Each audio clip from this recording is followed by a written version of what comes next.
सहरसा शुक्रिया, वहाँ का नवनिर्वाचित एमएलए आईपी गुप्ता साहब को मेरे तरफ से लाखों लाखों बधाई उनको पहुँचे। और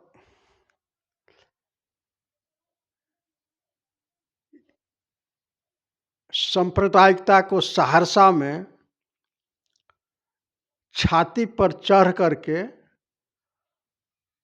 छाती का फफड़ा फाड़ देना आईपी गुप्ता साहब और तेजस्वी साहब, इसके लिए आपको करोड़ों शुक्रिया मैं अदा करता हूँ। मेरा नाम मोहम्मद कलीमुल्लाह है।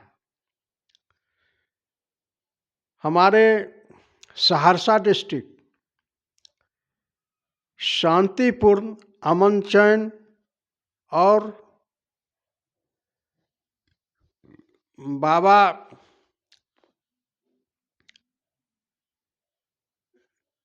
लक्ष्मीनाथ गोस्वामी का जगह है। वही नहीं, मेरा सहरसा डिस्ट्रिक्ट भारतीय मंडन मिश्र, ललित बाबू, राजेंद्र बाबू, स्वर्गीय रमेश झा, ये लोग सहरसा को सांप्रदायिकता में नहीं झोंक करके समाजवादी में 1952 से लेकर के लगभग 2004 तक रखा, 2004 तक रखा। और किसी भी जहर को, नाग जैसा फन जहर को जूता के नाल से रगड़ करके रख दिया था।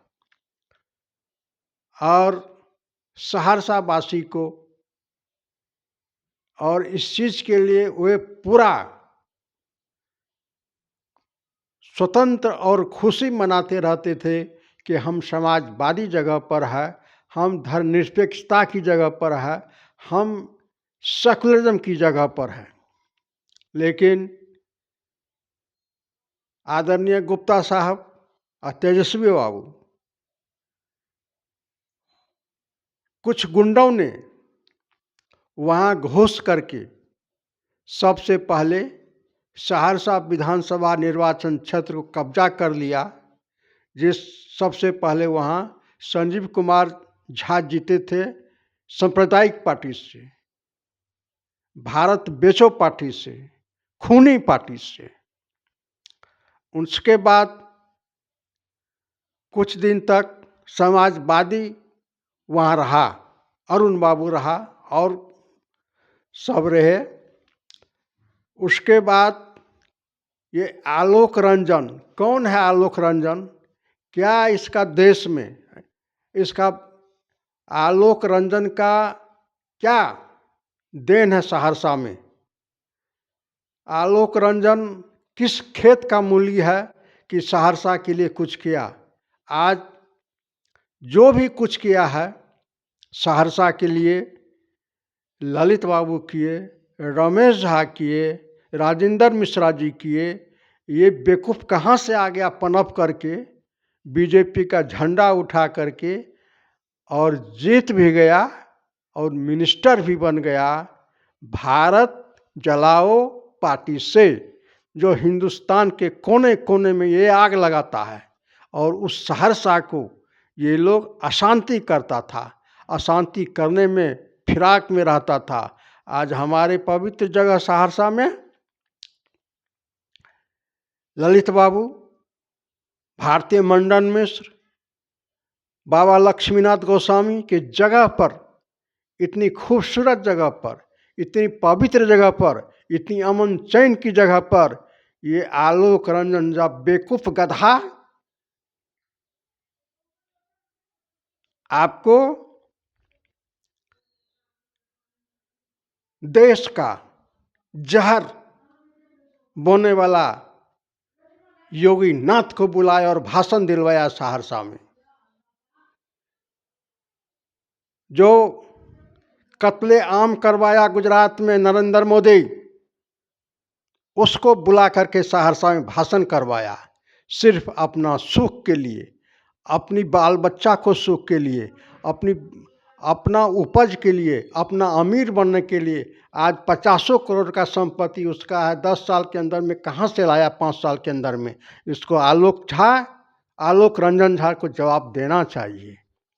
आज हमारा सहरसा को तहस नहस करने का साजिश चला था। ये झा बोलता था का मुल्ला का वोट की हमको जरूरत नहीं है। अरे बेवकूफ, तो रमेश झा से पूछ लेना, पंडित छेदी झा से पूछ लेना, मुसलमानों के दिल में ललित बाबू से पूछ लेना। मुसलमानों उन लोगों के लिए कुर्बानी देने के लिए कतार में खड़ा रहता था, लाइन में खड़ा रहता था। आज मुसलमान वहाँ का सहरसा का पंडित छेदी झा हो, चाहे रमेश झा हो, चाहे ललित बाबू हो, एक एक कतरा उसका चुकाने के लिए तैयार रहता था। आज तुम उसको बोलते हो कि मुल्ला का वोट मत नहीं चाहिए हमको। अरे तुमको नहीं चाहिए, नहीं चाहिए, तुमको बोलने के लिए कौन बोला ये बात? तुम एक समाज पर घृणा का पाप धोते हो। क्या यहाँ का मुसलमान तुम्हारे ब्राह्मण समाज से इस हिंदुस्तान को कौन चीज़ डिस्ट्रीब्यूट नहीं किया, कौन चीज़ नहीं दिया, क्या नहीं दिया? मेरे दोस्तों, हम सहरसा वासी से बहुत खुश हैं।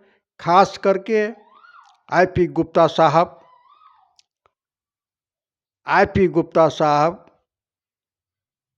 तेजस्वी बाबू, तेजस्वी जी मिल करके आलोक रंजन जैसा पूर्व बीजेपी की विधायक को जैसे सिल्ला पर लोरही लगा करके मसाला पीसा जाता है, वैसे पीस करके छाती पर चढ़ करके उसको मनोबल को तोड़ा है। इसके लिए हम तेजस्वी बाबू को, खास करके तेजस्वी यादव जी को, खास करके आईपी गुप्ता साहब को मैं करोड़ों में शुक्रिया अदा करता हूँ। मैं सलाम करता हूँ कि जहर को आप नहीं पनपने दिए, सहरसा को बनाने में आप लोग अगुवाई किए और सहरसा से आलोक रंजन झा जैसा दुष्ट आदमी को यहाँ से निकाल करके कान पकड़ के पटना फिर भेज दिए। दोस्तों, आज इतना ही कहना है। उसी तरह से महिषी विधानसभा क्षेत्र से गौतम कृष्ण को मैं धन्यवाद देता हूँ, मैं शुक्रिया अदा करता हूँ। उन्होंने अपनी शालीनता से, अपनी दिमाग से, अपनी हवाई चप्पल पहन करके, गरीबी दिखा करके, वीडियो को ब्लॉक डेवलपमेंट ऑफिसर का पोस्ट छोड़ करके जो त्याग और तपस्या सेकुलरिज्म के लिए किया है, जो धर्मनिरपेक्षता के लिए किया है, उसका कोई मिसाल है नहीं। मैं श्री गौतम कृष्ण जी को और आईपी गुप्ता साहब को और साथ साथ तेजस्वी यादव जी को शुक्रिया अदा करता हूँ कि वहाँ के सांप्रदायिकता को आप लोग मिट्टी में मिला दिए, मिट्टी में उसको दफन कर दिए। बहुत बहुत शुक्रिया, बहुत बहुत धन्यवाद। इतना ही कह करके मैं अपना बात समाप्त करता हूँ। मेरा नाम मोहम्मद करीमुल्लाह है। आप लोग सब्सक्राइब कीजिए, आप लोग शेयर कीजिए, आप लोग लाइक कीजिए, आप लोग फॉलो कीजिए। और हम कोई गलत बोले हैं तो इसका जवाब आप कमेंट जरूर कीजिए। उससे मेरी दिल बढ़ेगा, मेरी हस्ती बढ़ेगा। इतना ही कह करके मैं अपना बात समाप्त करता हूँ। प्रणाम सहरसा वासियों को, नमस्कार सहरसा वासियों को, जो ज़हर को आप लोग पनपने नहीं दिए। धन्यवाद, शुक्रिया।